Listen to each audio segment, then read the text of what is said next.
sirbitu jedhee na tuffata egaa lilsina ergi wayyaan na gubata egaa ibim lana ergi wayyaan na gubata من egaa ibim lana ergi wayyaan na gubata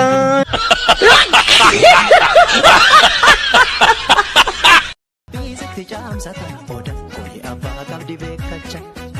odaan kuni eemirkiin kuni jibuun kuni eenudhaan kuni Nagabaa saadaarii golja sodaati yaa chuchuko dura deemeen daandii tolchaaree agoota koo Mediko galtaime ija keessa silala akka ajaa'iba. Mediko galtaime ija keessa silala akka ajaa'iba.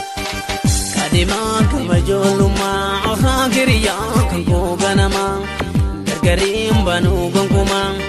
haoleessa waan fedhanii nafsirraa waan hir'isanii nafsirraa waan Jaljilo ya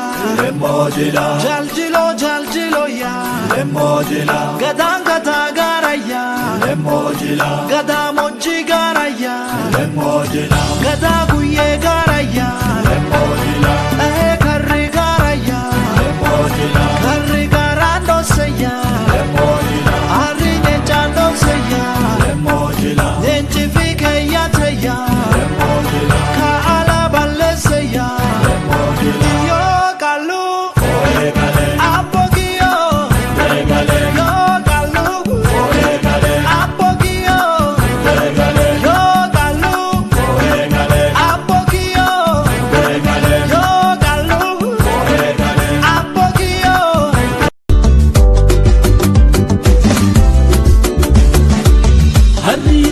Namagutu meira darara goitu ala bonkashti baritu nasabetan direjirtu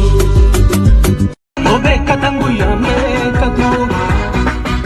Goni dinangire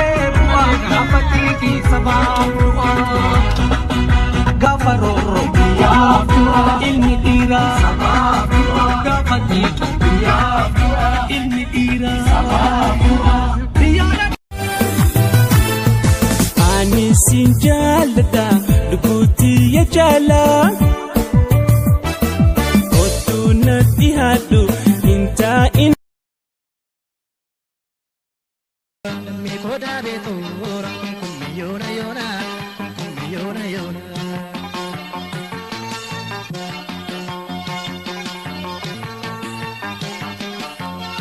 Rumsitu di piramitu cakamadari Rumsitu silka dame kanani satali kanani tuntala dame dori rada dora lo shasora barte dame wati ababora